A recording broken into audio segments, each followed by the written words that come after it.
days old na Rhode Island Red, guys. Muna ni siya akong itagaan o multivitamins sa first day, sa second day T-Pox, sa third day fresh water, pagka fourth day bacteria flushing na naman, like like doxycycline,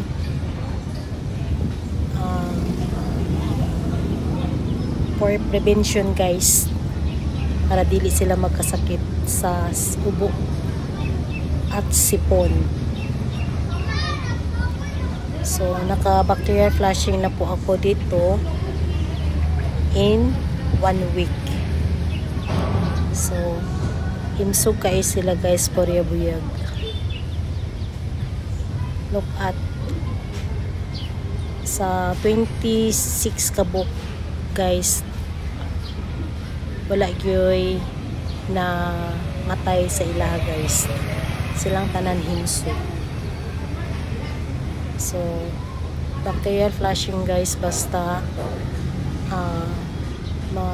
mga 1 week pa ang edad sa atong mga pisok para himsog sila o immune sa